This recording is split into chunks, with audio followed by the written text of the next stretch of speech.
Hello everybody, welcome to the Week 5 review for Knowledge and Reality. Last week we looked at a couple of different arguments for God.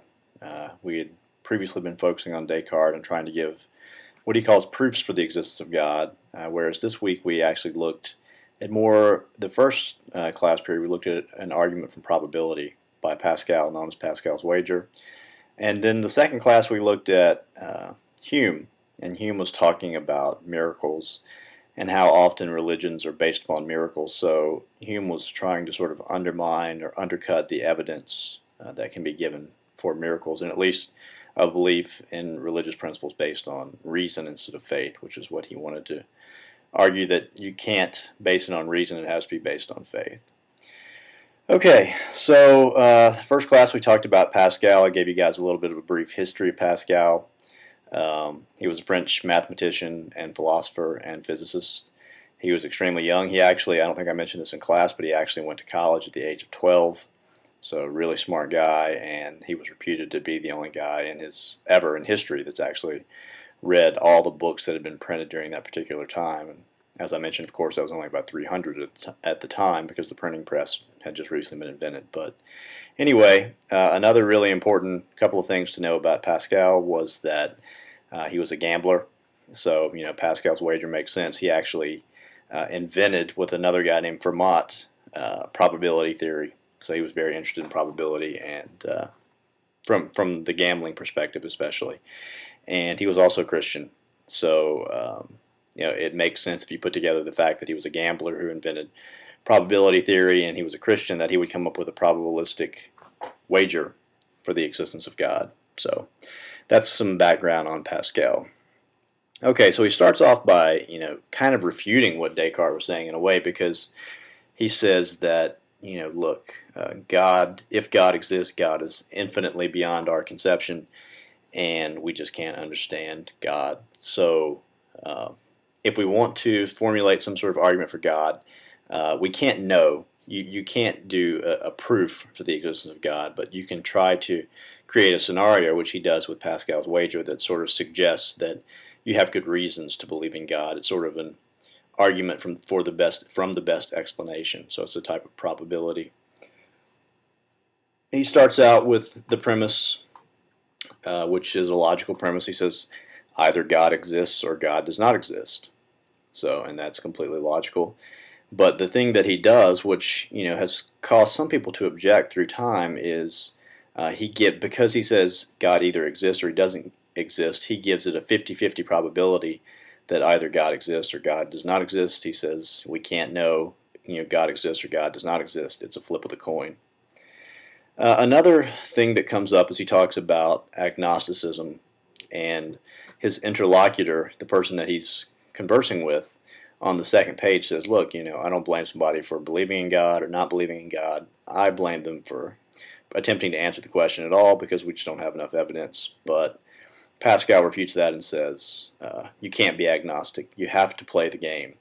And the reason for that is by not choosing, because we are limited in our time and our lives, and ultimately we run out of time in life, by continuing to put off the decision, you're actually choosing not to believe. So according to Pascal, that wasn't a valid way out. And then he sets up sort of his statistical argument from probability.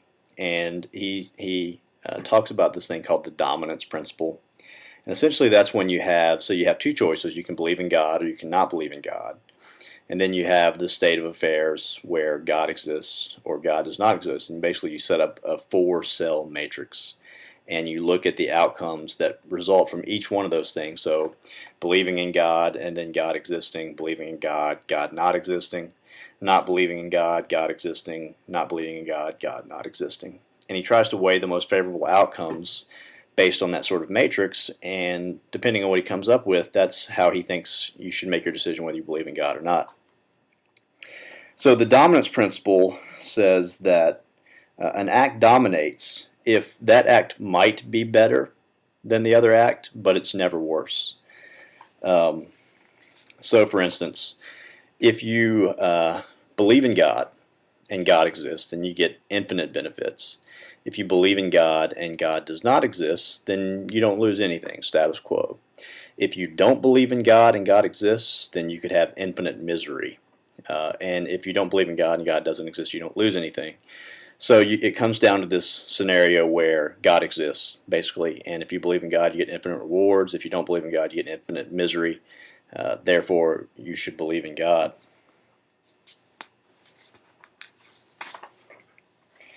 As he says, if you win everything. If you lose nothing.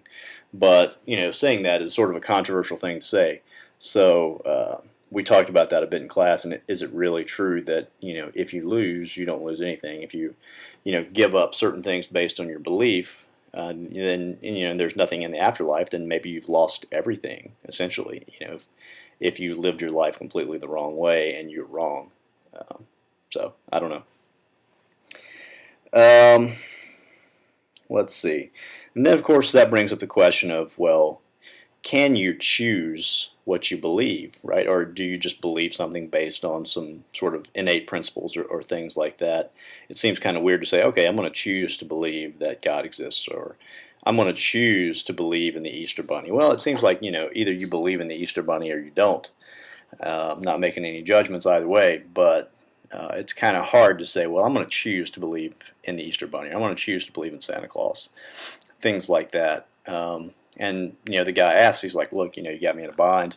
I have to play the game. Looks like if I play the game, it looks like I'm rationally bound to believe that God exists. But I just can't force myself to believe. And Pascal says, well, yes, actually you can. And the way that you do that is by doing the types of things that believers do. Going to church, taking the holy sacraments, things like that. And through time, you will actually start to believe. You'll actually start to convince yourself that God does exist. So that's Pascal's wager. And then we turn to Hume. As I mentioned, Hume was sort of the philosophical enemy of Descartes. Descartes was known as a rationalist, and Hume was part of the school of philosophy known as the British empiricists.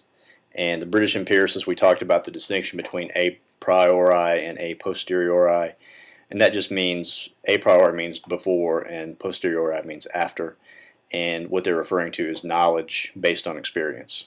So Descartes believed that you could have knowledge prior to experience, and Hume did not believe that. Hume believed that all knowledge came from experience. We don't have any innate ideas. He also believed that, as Descartes was called a